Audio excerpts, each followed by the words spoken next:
हाँ जी, तो देखिए 17 क्वेश्चन ऑर्गेनिक केमिस्ट्री से हम लोग रिवीजन कर रहे हैं ना। ठीक, तो ये ट्रू फॉल्स टाइप के क्वेश्चन हैं। देखिए ज़रा, benzyl halide gives Tollens test. तो पहला स्टेटमेंट बताइए सही है कि गलत है। तो पहला स्टेटमेंट बिल्कुल ठीक बोल रहा है। ठीक है, बेंजाइल हैलाइड जो होता है वो टॉलेंट टेस्ट दे सकता है। आपका टॉलेंट टेस्ट एक माइल्ड ऑक्सीडाइजिंग एजेंट होता है जो कि एलिफेटिक एंड एरोमेटिक दोनों टाइप के एल्डिहाइड को ऑक्सीडाइज कर सकता है और खुद को रिड्यूस कर देता है। टॉलेंट टेस्ट में पता है ना, सिल्वर मिरर का फॉर्मेशन होता है ना। मतलब जो टेस्ट ट्यूब है उसके दीवारों पर आपको सिल्वर की एक कोटिंग दिखाई देती है। ठीक है, इस टेस्ट में ये याद रखना। अच्छा, इसमें ये दिमाग में ज़रूर रखना कि फैलिन टेस्ट जो होता है वो बेंजाल्डिहाइड नहीं देता, वो सिर्फ और सिर्फ एरो एलिफेटिक एल्डिहाइड को ही ऑक्सीडाइज करा पाता है, फैलिंग। ठीक है, चलिए अगला जो है वो आपके पास एक सेकेंडरी अमीन है। अब सेकेंडरी अमीन में आपने बोला है कि ये कार्बोइलेमेंट टेस्ट देता है। तो देखिए बिल्कुल गलत बोल रहा है। कार्बोइलेमेंट टेस्ट होता है किसके लिए है? प्राइमरी अमीन्स के लिए। ठीक है, और हमें पता है कार्बोइलेमेंट में क्या क्या डालते हैं। CHCl3 chloroform plus alcoholic QH। ठीक है, इस तरीके से ये दो मीडियम हम देते हैं, मतलब दो चीज़ें डालते हैं और हीट भी करते हैं। तो आपके पास एक फॉल्स स्मेल आती है। तो अभी भी बोला कि ये प्राइमरी अमीन के लिए है। तो इसमें आप डालोगे क्या? इसमें डालोगे आप RnH2।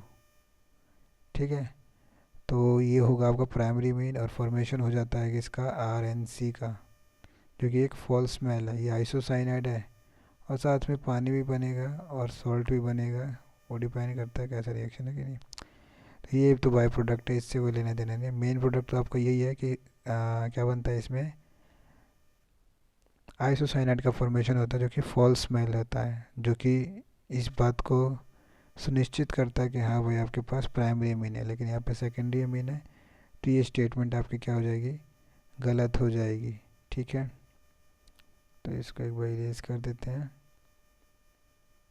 ओके, यहाँ पर आ गया फॉल्स। चलिए अगला देखिए। नेक्स्ट आपको गिवन है, आपके पास एक सेकेंडरी अमीन है। अच्छा, ये पता है ना प्राइमरी सेकेंडरी अमीन टर्शियरी अमीन कैसे होता है। तो प्राइमरी अमीन में आपके पास आर के सॉरी नाइट्रोजन के पास दो हाइड्रोजन और सेकेंडरी में एक ही हाइड्रोजन होगा और टर्शियरी में तीन एक भी हाइड्रोजन नहीं होगा। ठीक है, ये सब आपको पता होना चाहिए और ये आर पार्ट है। ठीक है चलिए, तो आपके पास ये जो थर्ड में गिवन है, क्या गिवन है? ये सेकेंडरी अमीन है जिसमें आपने बेंजाइल सल्फोनाइल क्लोराइड के साथ रिएक्शन कराया है। ठीक है, तो ये एक तरह का हिंसबर्ग रिएजेंट है। और जब secondary amine benzyl sulfonyl chloride के साथ रिएक्शन करती है तो कर देती है रिएक्शन, और करने के बाद जो भी प्रोडक्ट बनता है वो सॉल्युबल नहीं होता है KOH में। ठीक है, वो सॉल्युबल नहीं होता है, तो ये गलत है। इसके बारे में डिटेल में भी करते हैं। फिलहाल आपको याद रखना है कि ये क्या है, गलत है। प्राइमरी अमीन होता तो सॉल्युबल होता।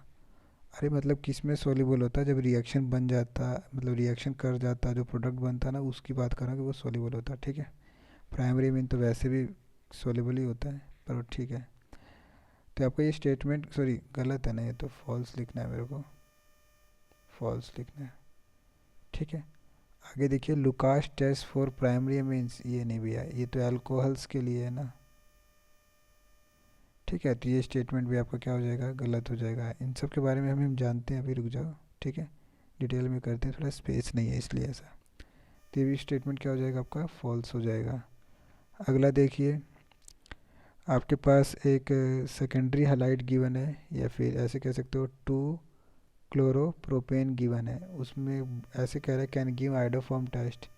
ठीक है, बिल्कुल दे सकता है टेस्ट। ये मत सोचना कि अरे ये कैसे दे सकता है, अभी इसमें डिटेल में बात करते हैं अभी फ़िलहाल। ठीक है, तो आपके पास ये तीन चीज़ों के बारे में डिस्कस करना है। ठीक है, तो देखिए, तो पहला देख लेते हैं बेंजाइल सल्फोनाइल क्लोराइड वाला। तो उसमें देखिए आपके पास क्या है, RnH2 है। ठीक है, अब RnH2 रिएक्ट करता है बेंजाइल सल्फोनाइल क्लोराइड के साथ। तुम्हें पता है कि ये आपका बेंजाइल सल्फोनाइल क्लोराइड है, हिंसबर्ग रिएजेंट इसे ही बोलते हैं। ठीक है, तो ये यहाँ पर एज ए न्यूक्लियोफाइल अटैक करेगा और इसको हटा देगा। ठीक है, अगर आप ध्यान से देखें, मैं सीधा बनाने की कोशिश कर रहा हूँ। जब ये नाइट्रोजन इसको लोन पेयर देगा तो नाइट्रोजन पे पॉजिटिव चार्ज आ जाएगा, और उस पॉजिटिव चार्ज को रिड ऑफ करने के लिए हाइड्रोजन को निकलना पड़ेगा। तो यहाँ से निकलता है HCl, Cl नेगेटिव यहाँ से निकलता है, एक H यहाँ से निकलता है। ठीक है, तो आपका जो प्रोडक्ट बनता है वो कुछ इस तरीके से फॉर्म हो जाता है।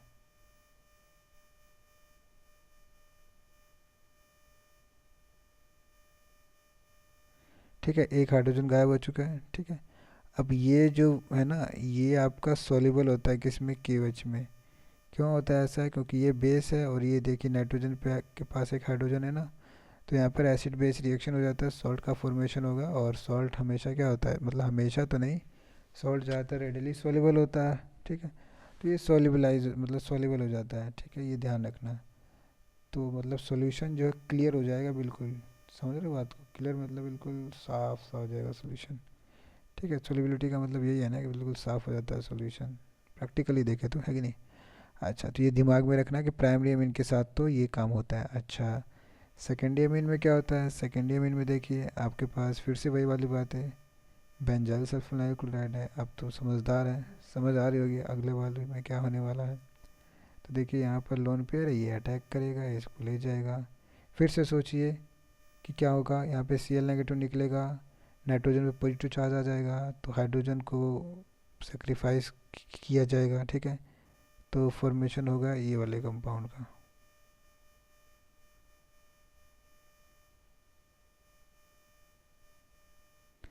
ठीक है, जिसमें आप देख पा रहे हैं कि नाइट्रोजन के पास कोई हाइड्रोजन नहीं है, तो आगे ये KOH में क्या सोल्यूबलाइज होगा, भाई एसिड बेस रिएक्शन हो ही नहीं रही है, कुछ नहीं होगा। ठीक है, नॉट सॉल्युबल लिखेंगे, क्या लिखेंगे, नॉट सॉल्युबल, है ना उसमें। ठीक है, तो इस तरीके से आपको ये बातें पता होनी चाहिए। अच्छा, अगर हम टर्शरी अमीन लें, टर्शरी अमीन में देखिए, ठीक है, ये हिंसबर्ग रिएजेंट जो है, ये जो बेंजाइल सल्फोनाइल क्लोराइड है, ये तीनों टाइप के आपके पास जो अमीन्स हैं उनको डिस्टिंग्विश कर सकता है। ठीक है, मतलब जो हम कर रहे हैं उससे पता चल सकता है। क्या ये रिएक्ट करेगा, कर जाता है, तो सोचिए इस पे जब अटैक करेगा तो नाइट्रोजन पॉजिटिव चार्ज आ जाएगा। अब वो नाइट्रोजन पे जो पॉजिटिव चार्ज आएगा वो उसको रिड ऑफ करने के लिए कोई हाइड्रोजन अपने आप को सेक्रीफाइस ही नहीं कर पाएगा, क्योंकि है ही नहीं यहाँ पर। तो रिएक्शन होगी पर बैकवर्ड में दोबारा से टूट जाएगा, तो ये रिएक्शन कहेंगे कि होएगी नहीं। ठीक है, क्या बोलेंगे, कोई नो रिएक्शन। ठीक है, तो हमने क्या याद रखा कि जब आपके पास प्राइमरी अमीन होगा और हिंसबर्ग रिएजेंट डाला तो रिएक्शन हो जाएगा, देन उसके बाद KOH डाला तो वो सॉल्युबल हो जाएगा। लेकिन सेकेंडरी अमीन डालते हो हिंसबर्ग रिएजेंट के साथ, मतलब सेकेंडरी अमीन में हिंसबर्ग रिएजेंट डालते हो तो रिएक्शन तो करता है बट KOH के साथ नॉट सॉल्युबल, ये दिमाग में रखना है। टर्शियरी अमीन तो रिएक्ट ही नहीं करता है, टर्शियरी अमीन आपका रिएक्ट ही नहीं करता है, कितना गंदा लिखा है। टर्शियरी अमीन आपका हिंसबर्ग रिएजेंट के साथ देखा ना अभी, रिएक्ट ही नहीं कर पाता है। ठीक है, तो ये बातें आपको पता होनी चाहिए। अगला जो है वो आपका लुकास था ना, लुकास को देख लेते हैं। लुकास में क्या होता है, लुकास टेस्ट फॉर एल्कोहल्स ना। ठीक है, अल्कोहल के लिए, इससे आप primary secondary and tertiary alcohol को डिस्टिंग्विश कर सकते हैं। तो आपको ये बातें पता होनी चाहिए कि प्राइमरी मीन मतलब क्या बोल रहा हूँ, हाँ, सेकेंडरी प्राइमरी या फिर टर्शरी अल्कोहल को डिस्टिंग्विश कर सकता है। जैसे कि आपके पास मान लीजिए ये अल्कोहल है, दूसरा अल्कोहल आपके पास ये है सेकेंडरी। अब देखिए सेकेंडरी अल्कोहल आपको समझ आना चाहिए। ठीक, टर्शरी अल्कोहल देखिए,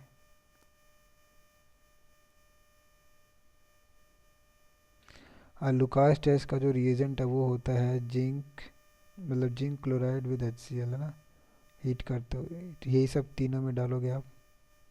ठीक है, तो होता क्या है, होता ये है कि सबसे ज़्यादा रिएक्शन ये करता है, और SN1 रिएक्शन के थ्रू ये मतलब सब काम होता है। SN1 में याद है ना कार्बोकेटाइन का फॉर्मेशन होता है, तो जब आप इसमें HCl वगैरह डालते हो तो H+ यहाँ आ जाएगा हर एक के पास। सोचिए ज़रा, समझ रहे हैं ना बात को। और यहाँ से पानी निकलेगा, पानी निकलेगा हर एक के केस में, तो हर एक के केस में कार्बोकैटायन का फॉर्मेशन होगा। अब कार्बोकैटायन इसमें ये बनेगा, इसमें कार्बोकैटायन ये वाला बनेगा, और इसमें कार्बोकैटायन ये वाला बनेगा। तो जो तीसरे वाला कार्बोकैटायन है वो ज़्यादा स्टेबलाइज है, तो वो ज़्यादा, उसका रेट ज़्यादा होगा, तो ये रिएक्शन बहुत तेज़ी से हो जाती है। ये भी होती है पर थोड़ा ये ज़्यादा होता है, और ये तो होना ही नहीं है, क्योंकि जो प्राइमरी मतलब एक तरह का मिथाइल कैटायन बन रहा है जो कि अनस्टेबल होता है। ठीक है, तो हम क्या देखते हैं, हम ये देखते हैं कि जैसे ही रिएक्शन में, जैसे ही टर्शरी अल्कोहल में आप ये जिंक क्लोराइड प्लस HCl डालते हो, है ना, उसी समय तुरंत, एक मिनट, इमिजिएटली क्या होता है, यहाँ पे वाइट टर्बिडिटी आपको दिखाई देती है। टर्बिडिटी मतलब सॉल्यूशन बिल्कुल ऐसे दूधिया टाइप से हो जाता है कि नहीं, डालते ही, मतलब रिएजेंट डालते ही आपका ये सारा काम होने वाला है। ठीक है, और ये आपको समझ आ रहा नहीं हो कैसे रहा है, हो ये रहा है कि यहाँ पर ये जो लोन पेयर है ऑक्सीजन का, भाई ये सब आना चाहिए ना, ये अटैक करेगा, अटैक करेगा तो यहाँ पे पानी एच आ जाएगा, फिर पॉजिटिव आ जाएगा ऑक्सीजन पर, फिर वो पानी निकल जाएगा तो पॉजिटिव चार्ज छोड़ देगा, तो कार्बोकैटायन बन जाएगा। तो टर्शरी केस में जो कार्बोकैटायन बनता है वो ज़्यादा स्टेबलाइज होता है, इसलिए रिएक्शन बहुत तेज़ी से होती है। तो ये तो रिएजेंट डालते ही रिएक्शन हो जाएगा, लेकिन इस वाले केस में थोड़ा 5 या 10 मिनट ले लेता है। ठीक है, टर्बिडिटी इसमें भी आती है, दूधिया टाइप से सॉल्यूशन मतलब धुंधला हो जाता है कि नहीं। अच्छा, इस केस में देखेंगे तो इस केस में हम क्या कहेंगे, नहीं होता है कुछ। ठीक है, तो इस तरीके से लुकास टेस्ट के बारे में आपको बातें पता होनी चाहिए थी। ठीक है, अच्छा, जो अगला था शायद लास्ट वाला आयोडोफॉर्म वाला था, जिसमें आपसे बोला गया था कि क्या 2-क्लोरोप्रोपेन कैन गिव आयोडोफॉर्म टेस्ट। तो आंसर था बिल्कुल ठीक है, दे सकता है। शायद मैंने पीछे फॉल्स तो नहीं लगा दिया था। ठीक है, तो आप देख लेना, वहाँ पर फॉल्स नहीं होगा, ट्रू ही होगा, अगर गलती से हो गया होगा तो देखिएगा। ठीक है, ये दे सकता है, क्यों देता है, एक बात बताइए, आयोडोफॉर्म में आप क्या यूज़ करते हो, I2 यूज़ करते हो और NaOH यूज़ करते हो, है ना। तो ये जो है ना आपस में रिएक्ट करके, पहले एक बात बताइए, आपके पास ये है ना और NaOH भी है, तो सबसे पहले इस रिएक्शन में ये वाला काम भी हो सकता है और होता भी है। ठीक है, और फिर साथ में एक बात बताइए, ये है I2 डाला और NaOH डाला। ठीक है, तो सबसे पहले काम ये हो सकता है कि यहाँ पर OH आ जाए। ठीक, अब क्या होता है कि ये जो I2 और NaOH आपस में भी रिएक्ट कर सकते हैं और सोडियम आयोडेट बना सकते हैं, NaOI। ठीक है, जो कि इसको ऑक्सीडाइज कर सकता है, किसमें, इसमें, आ रही बात समझ में। तो ये देखो ऑक्सीडाइज हो गया, क्लियर है इतनी बात। अब हमें पता है कि आयोडोफॉर्म टेस्ट वही देते हैं जिसके पास मिथाइल कीटोन टाइप से हो कुछ। देखो ये मिथाइल है और ये कीटोन, ऐसे कह सकते हैं ना, तो ये वाला पार्ट होना चाहिए। ठीक है, ये वाला पार्ट होगा तो वो आपको क्या देगा, आयोडोफॉर्म टेस्ट देगा। दोबारा से, आयोडोफॉर्म टेस्ट ये देता है, लेकिन जब आप रिएजेंट डालते हो इसमें, तो ये इसमें ऑक्सीडाइज हो जाता है और फिर ये इसमें ऑक्सीडाइज हो जाता है।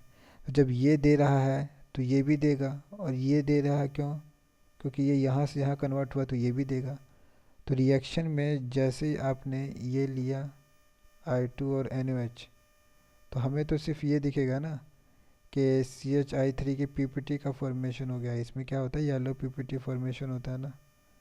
ठीक है, हमें तो येलो PPT दिख जाएगा, लेकिन एक्चुअल में क्या हो रहा होगा, एक्चुअल में ये पहले अल्कोहल में कन्वर्ट होगा, उसके बाद ये कीटोन में कन्वर्ट होगा, और ये मिथाइल कीटोन अगर होता है जिस पे भी, तो वो आपको क्या देता है, वो आपको देता है आयोडोफॉर्म टेस्ट। ठीक है, और डिटेल में देखते हैं थोड़ा सा, देखिए CH3C, इस तरीके से अगर कोई चीज़ हमें दिखाई दे, ये पार्ट दिखाई दे, तो अगर आप इसमें I2 और NaOH डालते हो तो होता क्या है, होता ये है कि ये वाला जो पार्ट है ना, ये वाला पार्ट, ये वाला पार्ट कन्वर्ट हो जाता है CH3 में।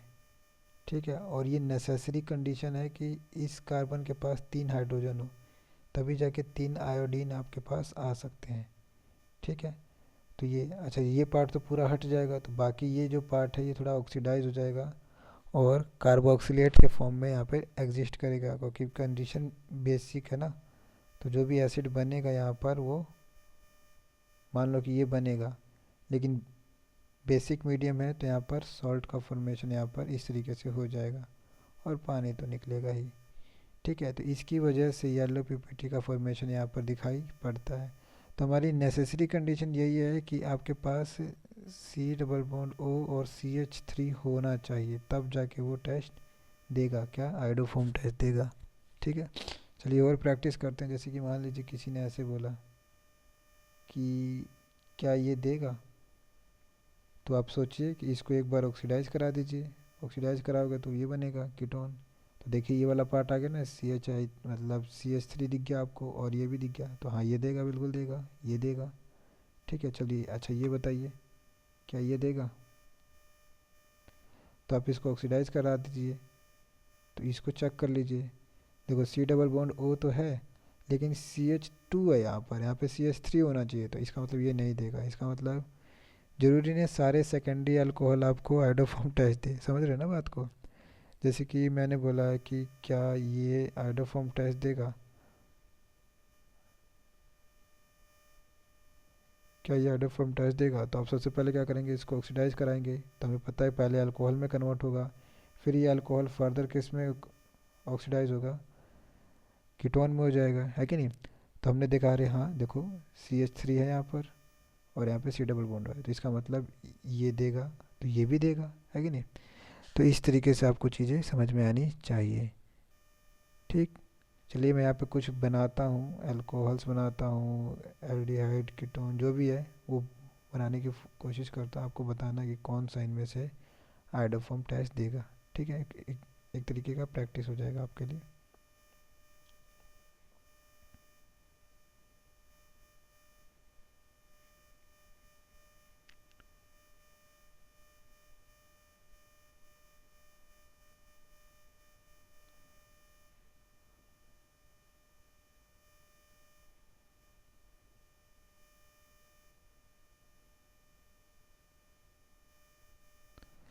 बताइए ज़रा इनमें से कौन सा आयोडोफॉर्म टेस्ट देगा, कौन सा नहीं देगा।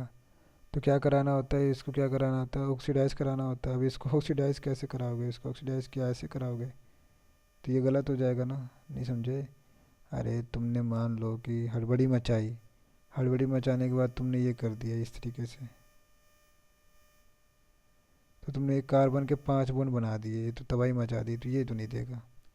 ठीक है, अगला देखिए, अगर इसमें ऑक्सीडेशन करते हो तो यहाँ डबल बॉन्ड आना चाहिए था और इस तरीके से, तो ये क्या हो जाएगा, क्या ये देगा, ये तो नहीं देगा। फिर से देखिए 5 बॉन्ड बना दिया, तो ये भी नहीं देगा।